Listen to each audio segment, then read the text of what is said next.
Hello magical people and welcome to my channel.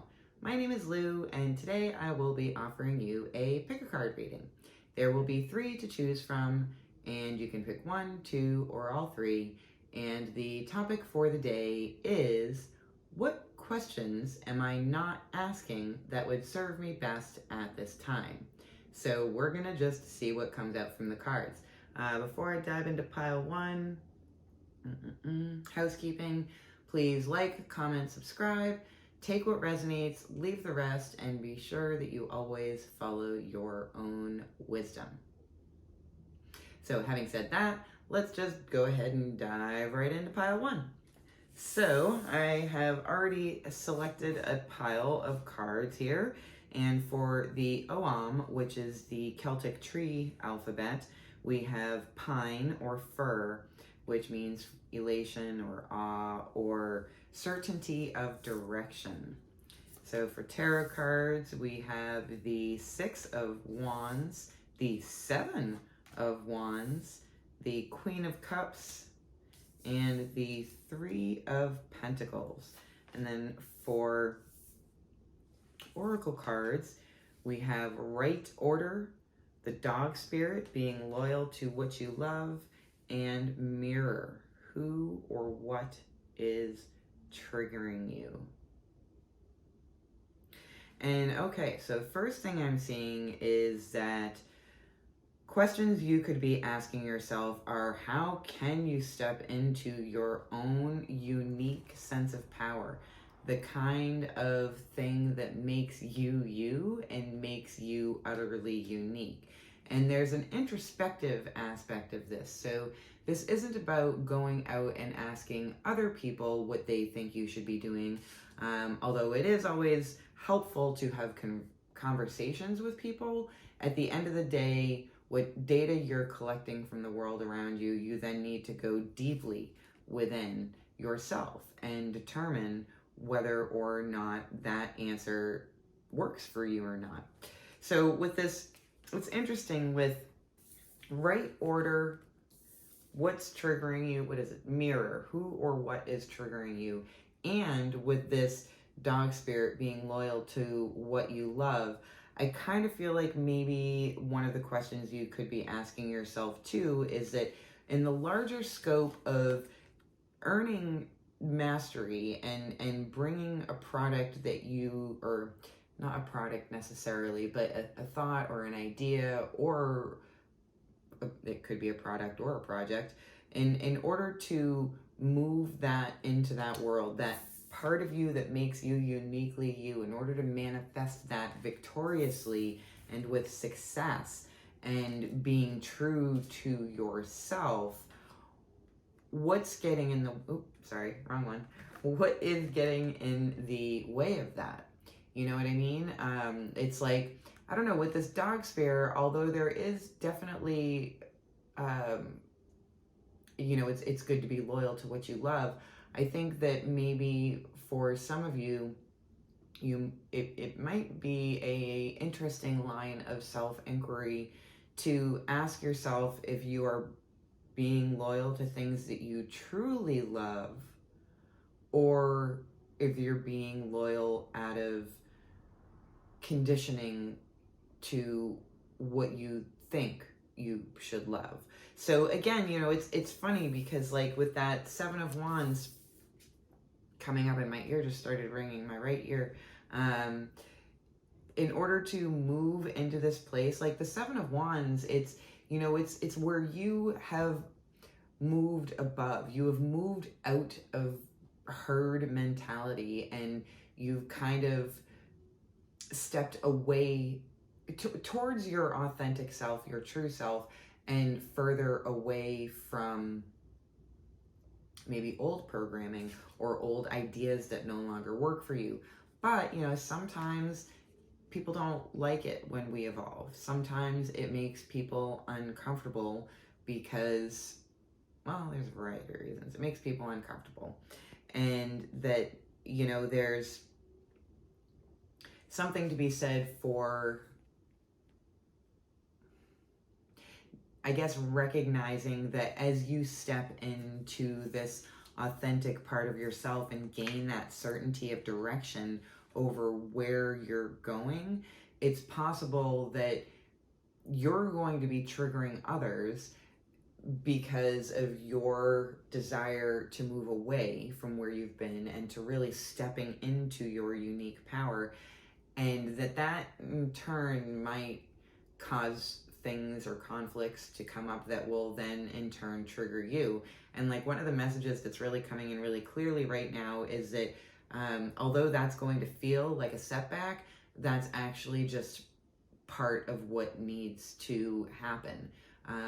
It's not like once you step into your unique self and start to really own your power that you're done. So, you know, it's not like this journey of moving through the old stuff and shedding it to really move into what best serves you. It's not like that is a single step process that you just do once and then it's done and you get to live on this high plateau for the rest of your life. No, there's definitely a right order to things, and that right order is a bit of a spiral. So there's a going away from and a coming back to. But, you know, again, with this Three of Pentacles coming up too, you know, I think it's important to remember that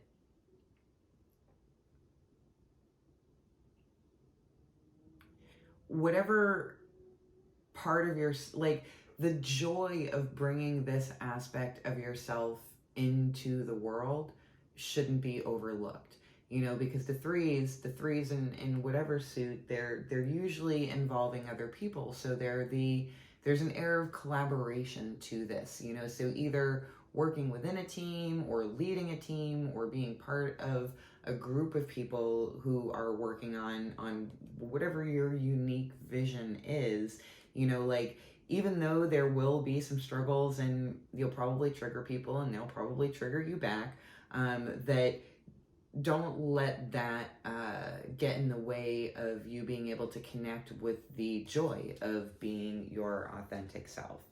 So I'm going to pull just a couple more cards here and see, who do I want to clarify? I would like to...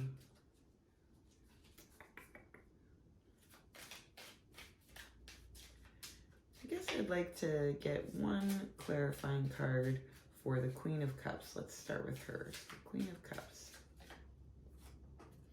And it is the Five of Swords. Oh, interesting. So maybe another question you could be asking yourself is, why, when you go within to get your own answers, does it feel like there's still a lack of clarity and like there's an internal conflict?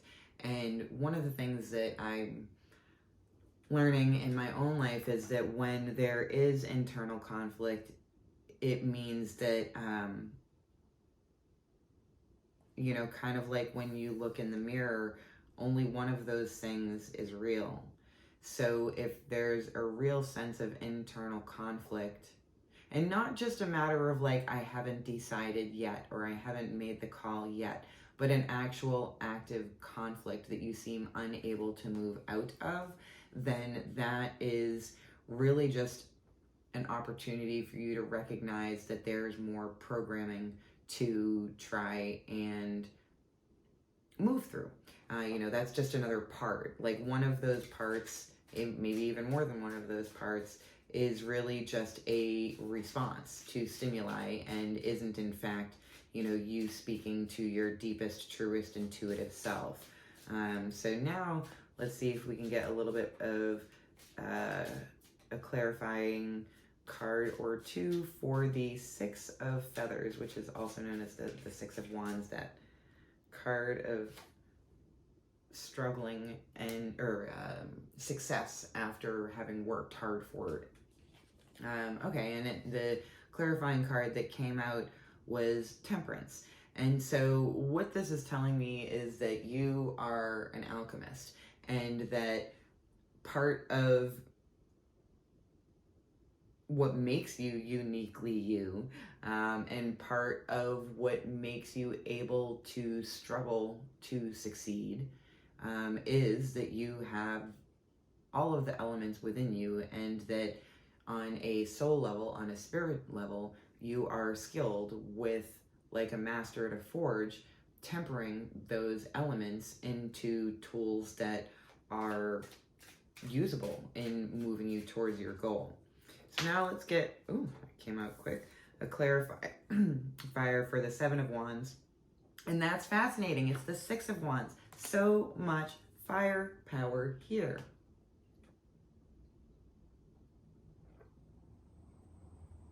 Sorry, I'm feeling a little scratch in my throat suddenly.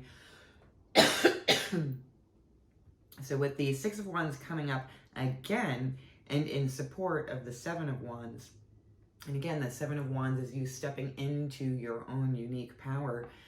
This is telling you that you are that you are capable of doing this, that you're already so close to the breakthrough of allowing this to happen. And maybe you're in a period where somebody has been triggering you, and that's been bringing around some self-doubt. Pardon me.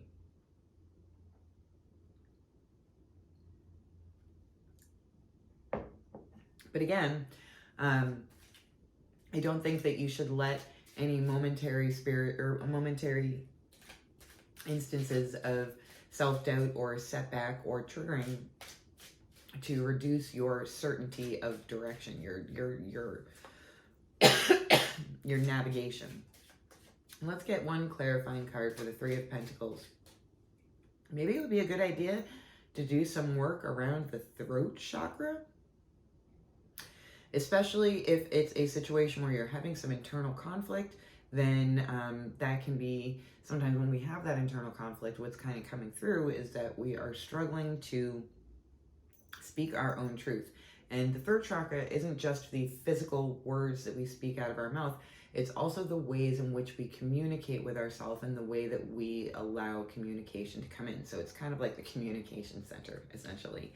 And so maybe it's just a piece of dust in my throat, but maybe it is a message coming through inviting us to do a little work around the throat chakra. And one more clarifying card for the Three of Pentacles. Let's see if we can get a little deeper into that. Ah, and it's the Five of Wands. Interesting. Okay. So I'm feeling like maybe this is coming up because you've got a little bit of doubt or trepidation about moving into that space of collaborating and co-creating. And yeah, like, you know, the Five of Wands, I mean, the fives in general are kind of bumpy energy. That's a little bit of a struggle to work with. And so, you know, there's a feeling of like a fear of conflict that's coming up here.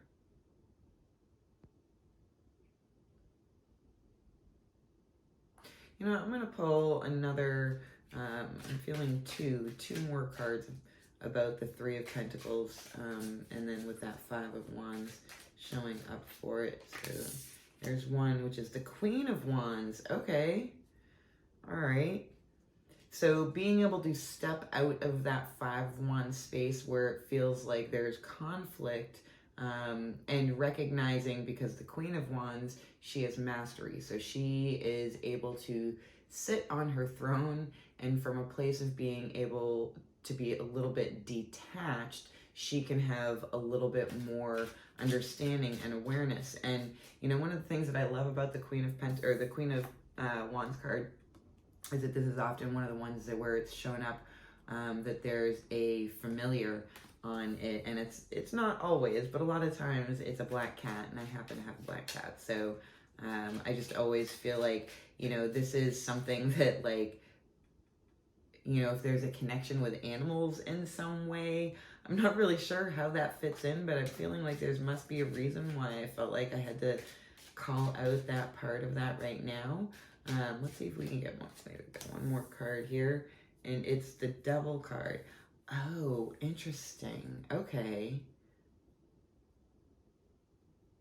Yeah, so there's an invitation here for you to step back from any feelings of conflict that that you have with other people, maybe that you're working with, or maybe it's just fear around working with other people, and bringing yourself more out into the world to be judged maybe by those other people, or to be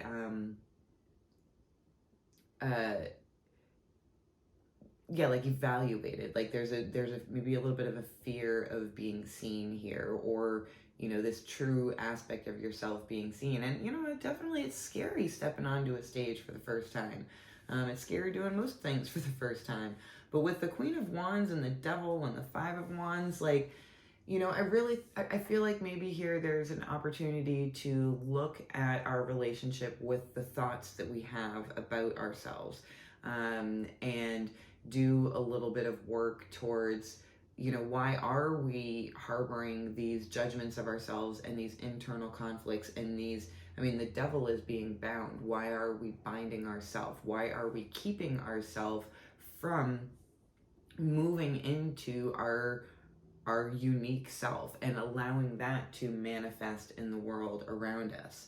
So I think there's a lot of opportunity here to do some pretty deep self-inquiry as to how you could be asking yourself the question of, how do I step into my power, my unique self? What does that mean for me? And when I think about these things, why does it bring up so much internal conflict? When I think about moving out into the world and bringing these things out into the world, why are there so many opportunities for me to get in my own head about it? Because the reality is that there is success here. I am an alchemist. That's I think maybe, if you're into like self, what's the word I'm looking for? Like affirmations. If you're into affirmations, and again, this can assist with the throat chakra work, then maybe just doing a simple affirmation of, I am an alchemist.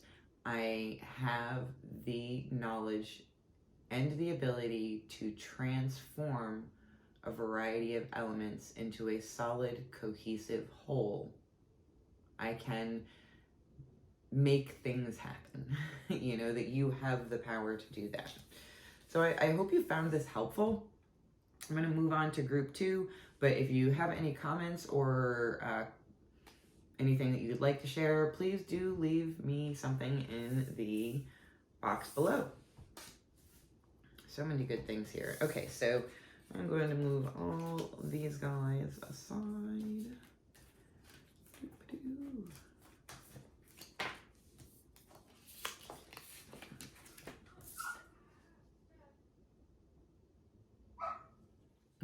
Sorry, I'm wondering if you can hear the dog next door barking. I have the windows open because it's pretty warm.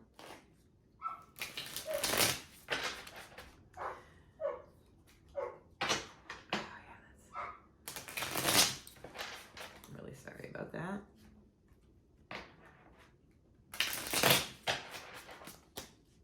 He's wicked cute. He's like a chocolate lab. And still pretty young. I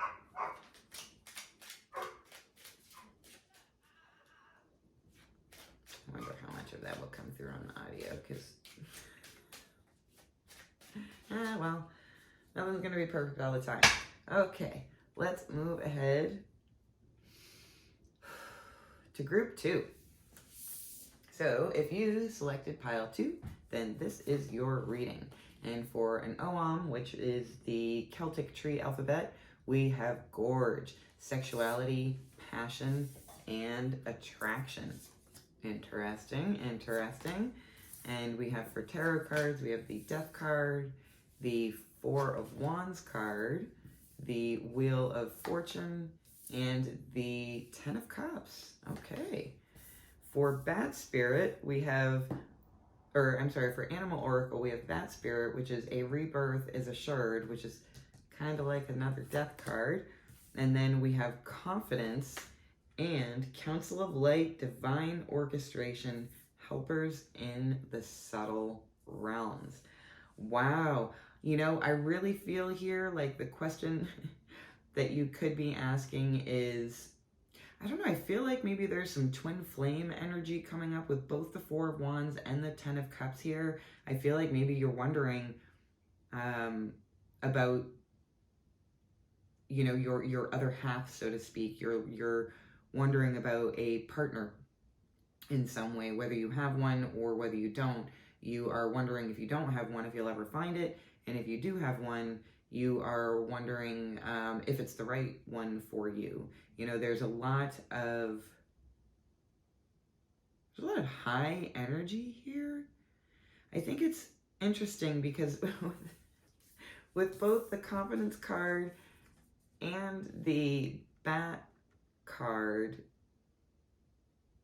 and the death card and the optimism card, I mean, I kind of feel like these two are just sort of repeating each other in a way, right?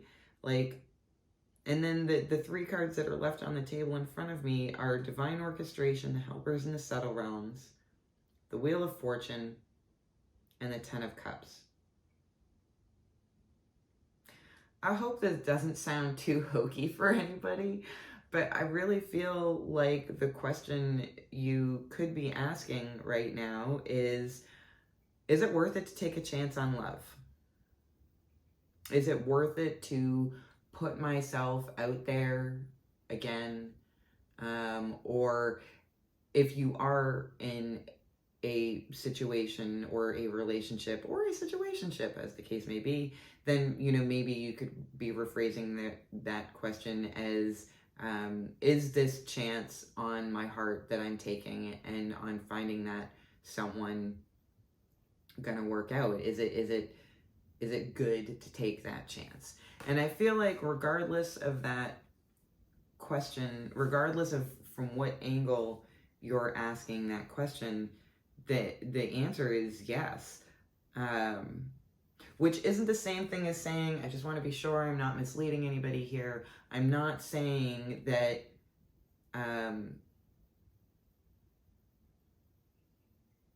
you know, that you, if you are single, that yes, you're going to find your twin flame and everything's going to be happy and forever and happy heart, happy home. That's not what I'm saying. What I'm saying is that yes, the answer is to take a chance. Yes, the answer is to putting yourself out there or continuing to show up if you already are in a relationship. Like, there is, everything is going to move in cycles, and that's something that we can rest confident in. Speaking of confidence. But that's the thing with a cycle, is that it's a cycle. It just keeps going. It keeps rolling around. So where, you know, you get the opportunity to do new things again. And that doesn't necessarily mean if you are in a relationship that there's an opportunity to do something again with somebody else. What that means is that there's always new opportunities coming around. So if you're in a relationship and it feels good to you, there's going to be some things that come up that maybe won't feel good for a little while. But yes, keep putting yourself out there and making yourself vulnerable, because vulnerability is strength. And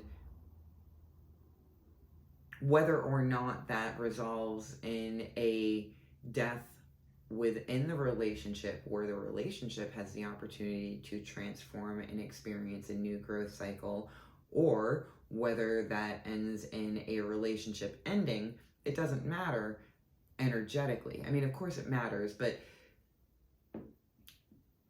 the answer is still the same, is that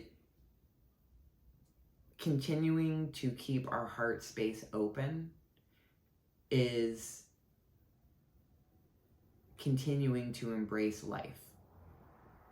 And there's no reason ever to not continue to embrace life. You know, so, you know, it's funny because I do really feel like there's romantic energy around this, or sexual energy around this. You know, maybe you have come out of something, or something's been difficult. I mean,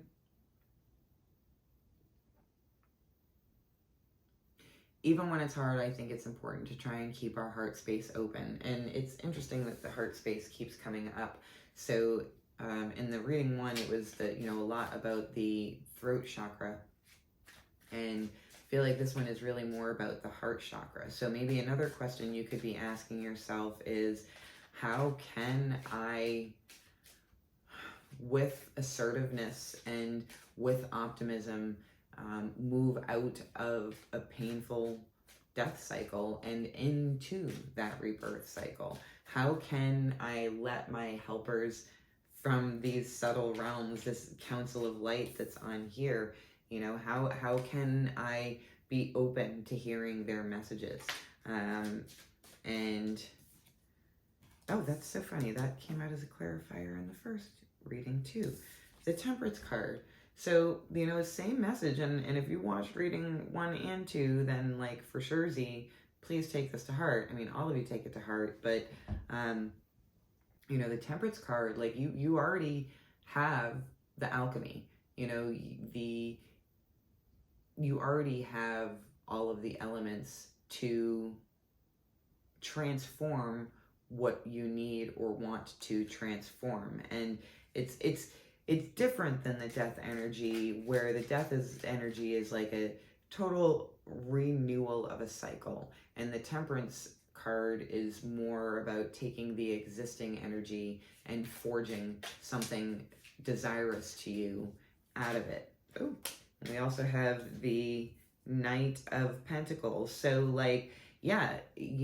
being steadfast, being committed to this journey of vulnerability and keeping the heart space open and taking your chances, that will serve you well. And again, I feel like it was just a couple minutes ago, I was saying something about, I think it was in the first reading, must have been, about how, things will sometimes be better than other times, and that that's okay. That's just part of the process. But staying moving forward, even in hardship, is always going to serve us well. Oh, that's a whole stinker load of cards there. So I'm not going to do that, but we'll just do it. See what they say. Because now my curiosity. So 8 of Wands, King of Cups, Page of Cups, Queen of Cups, 6 of Cups, 10 of Swords, 8 of Cups. Oh my God, there's so much. The Chariot and the Magician. So there's so much heart space energy here, but it does seem as though there have been some struggles. There have been some things that have been hard, maybe even going way far back. The 6 of Cups often talks of looking back, at past historical events in our lives. The 8 of Wands, is all about a lot of movement. There's a lot of communication going on. So maybe it was, and it's funny, the way I laid these down was literally the 8 of Wands, the 6 of Cups, and the 10 of Swords all kind of resting on one another. And so I feel like combined, maybe it's hard for you to be vulnerable. There's some stuff that's gone down. It's been chaotic. It's been painful. Maybe there's been a lot of yelling and screaming, or there was abuse at some point in your past. And that makes it very difficult for your heart energy to feel very open. And, with the Chariot, the King of Wands, the Page of Cups,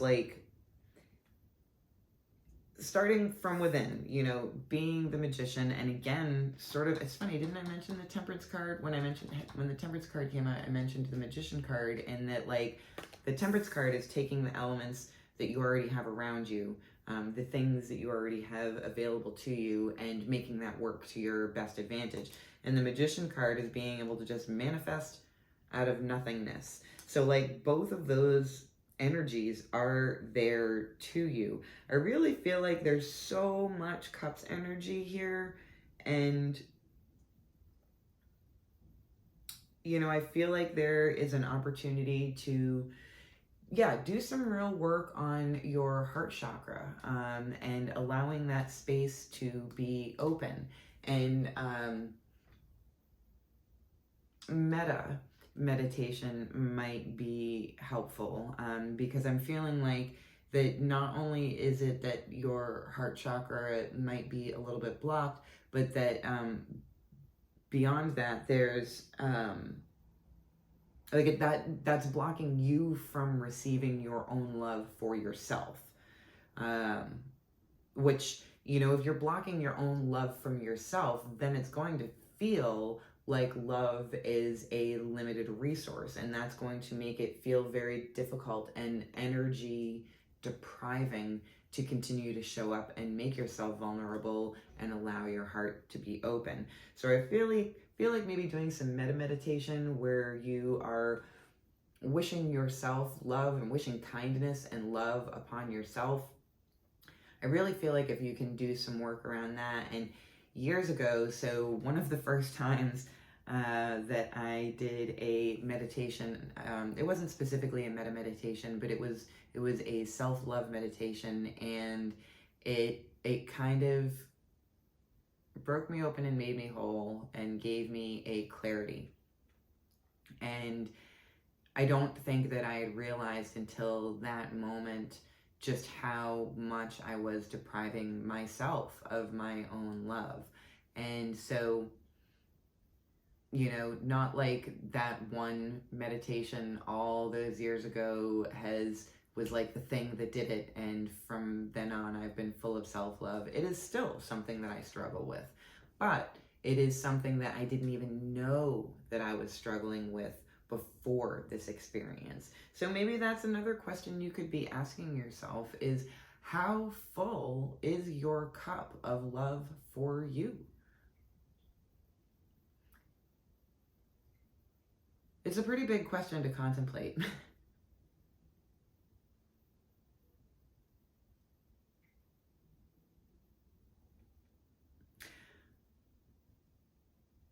I'd say take a chance on you first.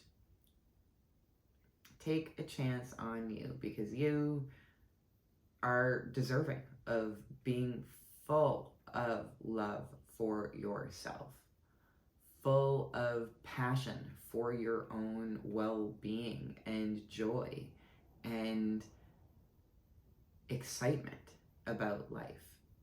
And I think if we can start from that place of, you know, recognizing that we can fill our cup with ourselves, then everything else just kind of falls into place after that.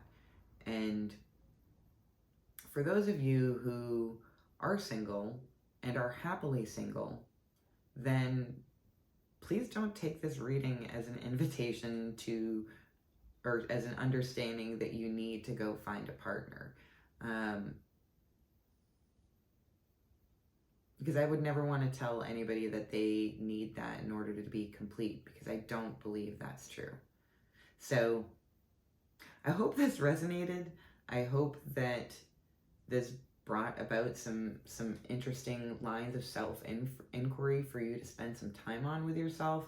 And if you'd like to share, please drop a comment below, and I'd love to see what you have to say. Thank you so much. Oh, my throat gets so dry.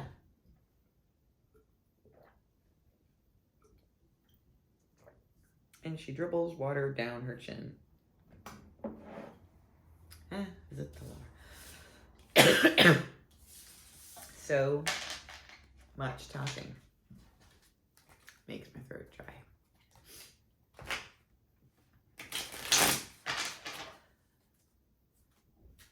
Such wonderful energy I'm getting to connect with you. I feel like that's always the case.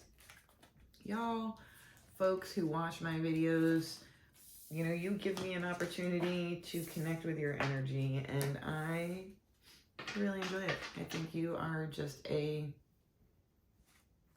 wonderful, wonderful group of people with so much to offer yourselves and the world around you, and I am just honored that you allow me to show up in this space. Ooh, doing a terrible job shuffling these little cards. Let's try that one more time. There we go. Let's cut those puppies. Oop. All right, well, today we make 4 piles. And moving on to group 3. Group 3, hello. If you selected the 3rd group, then this is your reading. So for an Ogham, which is the Celtic tree alphabet, we have the Elder, which is the learned wisdom of the crone and can also involve feelings of shame and regret. So let's see what we have for cards. That's interesting. I just, out of nowhere, got this whiff of perfume that I don't wear perfume. I have no idea where that came from, and it's already gone. That was wild. Okay, so we have, for Oracle card, actually, I'm going to put that on the side for a sec. For tarot cards, we have the Hierophant, the 9 of Wands, the 8 of Wands, and the Son of Wands, which is also known as the Knight of Wands. Interesting. We have for Oracle cards, we have Gifted, we have Chameleon Spirit, Act as If, kind of a little fake it till you make it, eh? And the Crumbling, what are you clinging on to? This is very, very interesting energy. I feel like you've kind of been through it. Like, not that the 8 of Wands always means this, like it's a card of communication. It's a Mercury card. And not only just communication, but things coming in fast. And like this guy, who are you in this picture? Are you the bird or are you the gopher? Or I think that's a gopher. I'm not sure. But either way, incoming. And I feel like perhaps, at least your perception of things, is that maybe you felt a little bit like the gopher, because with this 9 of Wands here showing up too, like this is a guy who's definitely been through it. He's been beat up a little bit. He's bandaged. He's still healing. And now he's feeling a little bit wary.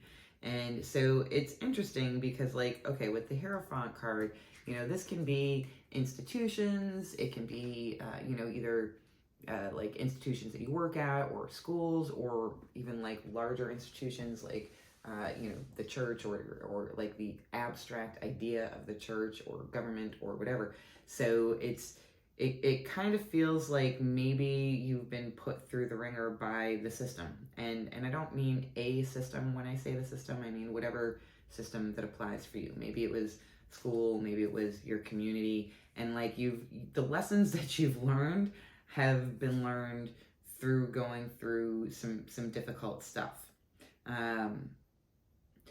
But that's just all telling you what's going on. In terms of what questions could you be asking yourself, I think we need to go to here and here and here to start with.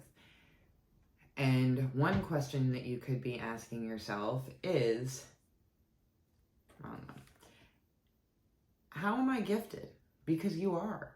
Like, you are gifted. Like, these experiences, even if they felt negative, and with the Son of Feathers, I don't think I talked about this guy yet, but this is the airy part of fire, right? And so, like, what happens when you have fire and then you blow some air on it? Well, that can make the fire quite a bit bigger. So, it feels like there's definitely this feeling of, like, you have been, trial by fire. Things have been tough. And it's been a lot of things, and it's been stuff that you didn't see coming, and now you kind of feel a little, But all of that has brought you that wisdom. All of those lessons have been lessons. And by even calling it a lesson, it implies that something was learned. And maybe these things that we experience, even the terrible things, even the hard things, in a way, they do gift us with wisdom and with the ability to be adaptable. So maybe that's, and maybe here's a line of inquiry for you, because I feel as though maybe where you are right now, you are still very much in that space of pain. That space of the healing is still happening, and the wounds feel like you're still actively feeling regret or feeling shame or feeling it's just like more negative energy, I guess. And like that's okay, you are where you are, and it doesn't, like, there's no reason for you to shame yourself for being where you are. So I want to make sure that this message comes through very gently and doesn't do anything to dishonor where you are. But I have to tell you that, like, you are gifted. Like, these experiences have brought you insight and perspective and wisdom and understanding that other people just don't have. And even if you don't believe me, act as if you did. Like, sometimes that faking it till you make it is actually a way that we can connect with a truth. It sounds silly to say it because it feels inauthentic, and even saying the word fake it implies inauthenticity. But I don't know, sometimes I've found that, like, even when I was in a really tough time, and even just, like getting out of bed in the morning and, brushing my teeth, washing my face, putting food into my body, even when that felt too hard to do, at some point I was able to get to the point where I was like, okay, well, I'm just gonna pretend that I want to get dressed and just get dressed. I am going to just do the things. I'm going to act as if these are things that I value, even though my present self isn't seeing necessarily the value in them. I am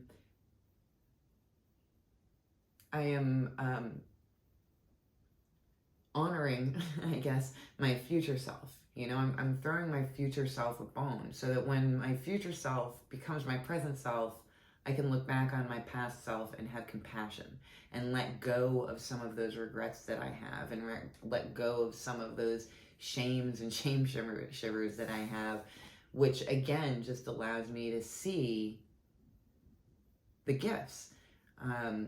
Every time we are able to see something that makes us feel bad, once we are able to move through the feeling bad and not be in a place of resistance from the feeling bad, then we can move out of that space and just take the gift from that experience and move it forward and lighten our own load a little bit more.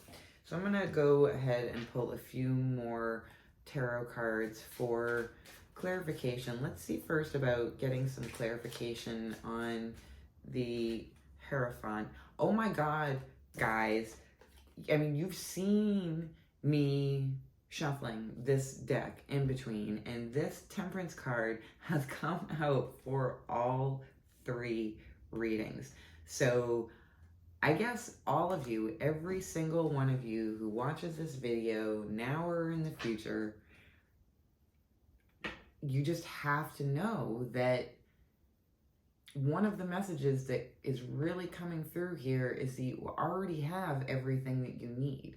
You already have everything that you need to alchemize your experiences into wisdom and knowledge to move you into a place of reaping the benefits of having earned that wisdom. How can I reap the benefits of earning my wisdom? There's another question for you. Let's get a clarifying card for the Nine of Wands. This Nine of Wands, this guy who's in need of some rest and some healing. And we have the Four of Wands. Okay, so we have the Four of Wands, and that's like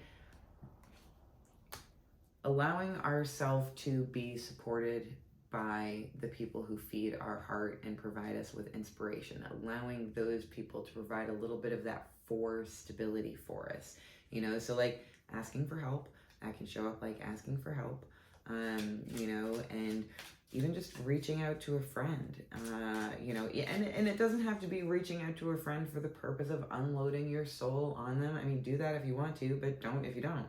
Maybe it's just reaching out to a friend for the purpose of going for a walk or doing something that you find fun.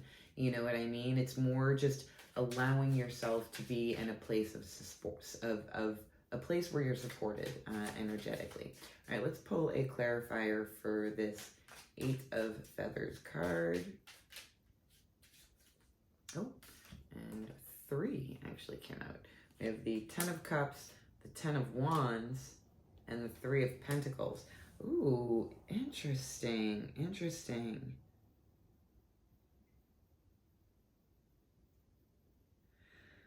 I kind of feel like where this, you know, kind of one of these betrayals might have come from, you know, was from people that you felt like you should have been able to trust but weren't able to trust. You know, you were kind of stabbed in the back, and that's where, you know, a lot of this wariness comes from. So, you know, the Hierophant being indicative of systems and structures can also be a family system, you know, and so there's that need to temper the relationship with the family of origin into something that is going to serve you more healthfully going forward. Let's pull a Son of Feathers clarifier or Knight of Wands. You know, there's a lot of creative passion in the Knight of Wands. You know, and that might be something that you ask yourself as well. Oh, and that's the 8 of Pentacles, which is all about like putting in the work and doing your due diligence kind of, and showing up and being consistent and disciplined. And like, you know, maybe another line of inquiry would be, what is the thing that makes you feel passionate? Like when you are in a place where you feel like you need to, even when you need to retreat or you need a little bit of space, or, you know, you've got that temptation to isolate in a way, what is the thing that you feel passionate about enough that can both help you navigate that darker energy a little bit easier, and is also a thing that you want to continually invest in? So, you know, like, I mean, you know, from my own life, you know, tarot has been one of the things for me that is both just something that is interesting and fascinating and magical and wonderful and psychological and utterly illuminating, but it's also something that I feel that way about enough that I'm willing to show up and keep doing it over and over and over again. And so that, which is, you know, eventually brought me here. So like, you know, it's that kind of leaning into something that can be a tool, you know, for you, a tool that can, you know, both bring just blissful enjoyment, but can also help you navigate the darker times. Like yeah, I guess that's what a tool is. It's something that we use to our own advantage. So I think that, oh, that's funny. Just because I looked at it and felt called to, you know, the Knight of Pentacles is going to be the last card that we're going to talk about here. And, you know, that guy, Knight of Pentacles, it's like, you know, it's pretty earthy, it's pretty grounded, it's pretty slow moving. It's kind of the opposite of that 8 of Wands energy that we have here, you know, whereas this is like swiftness and you don't really see it coming. It's very, very airy. This is airy energy, but it's airy energy that's grounded into earth energy. And so like, I don't know who needs to hear this, but I feel like it's important for somebody to know that as you go through this transformative time of embracing your wisdom and releasing the shame and regret that allowed you to earn that wisdom, that whatever timeline like you work on is the one that's right for you. So whether this happens slower because that is the way that it will be best integrated into your body and ground into your experience, then like that's fine. Like whatever pace you go at is the pace that you go at. And you know, if you're giving yourself any self-talk around you know, with that shame and regret, if you're putting timelines on it and you're starting to like should yourself or shouldn't have yourself, then you know, here's an invitation to allow you to release some of that as well. So it's interesting, you know, I feel like with this pile, with group 3, you know, I really feel like the root chakra is where we could be doing a lot of work, because the root chakra is, you know, it's at the base of our spine, and that's our body chakra. That's where or one of our body chakras. I mean, there's several, but that's the one where we run the energy of safety, security, and well-being. So that's on Maslow's hierarchy of needs. That's kind of like the bottom one. Like having your 7th chakra blown all the way open while your 8th chakra is completely blocked is not a recipe for health. You know, and I've seen that play out in my own life probably, although that's not what I was thinking of, but as I say those words out loud, I think that's fairly safe to say.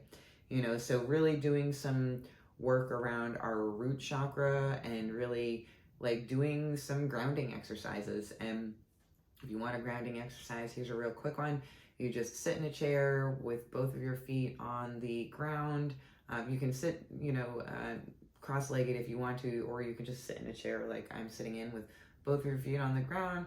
Just close your eyes, take a few deep breaths, and imagine that from the base of your spine where your root chakra is, there is a cord extending from that space. It can be any color or texture that you want. It goes all the way down to the center of the earth and wraps around the core of the earth and kind of like weaves into the core of the earth, and just ground yourself in that space and just let everything that's no longer serving you, that's ready to leave your space, just go down that grounding cord and let the earth recycle it into something that is more neutral for the universe. So there's a grounding exercise for you. The root chakra is often denoted as the color red. So if you are already thinking, well, oh my God, too many colors to choose from. What color? If you want to just keep it simple, imagine the cord going from your root chakra to the center of the earth as just being a red line of energy. So that could be helpful to you. Also, you know, doing grounding things in your body, like even doing things like giving yourself positive body experiences, like just giving yourself a little bit of a hand massage or giving yourself a little bit of a hug, something like that, that just puts into your brain neural pathways that it is okay, I am safe in my body. It is okay for me to be here. Being grounded, being present is okay. So those all can be some pretty important ways to ground ourselves, both energetically and physically, and temporally, you know, both in terms of energy, body, and time. Whew. I hope you all found this helpful. Please feel free to leave a comment if there's anything that you'd like to share about your thoughts. And that's it for now. Take care.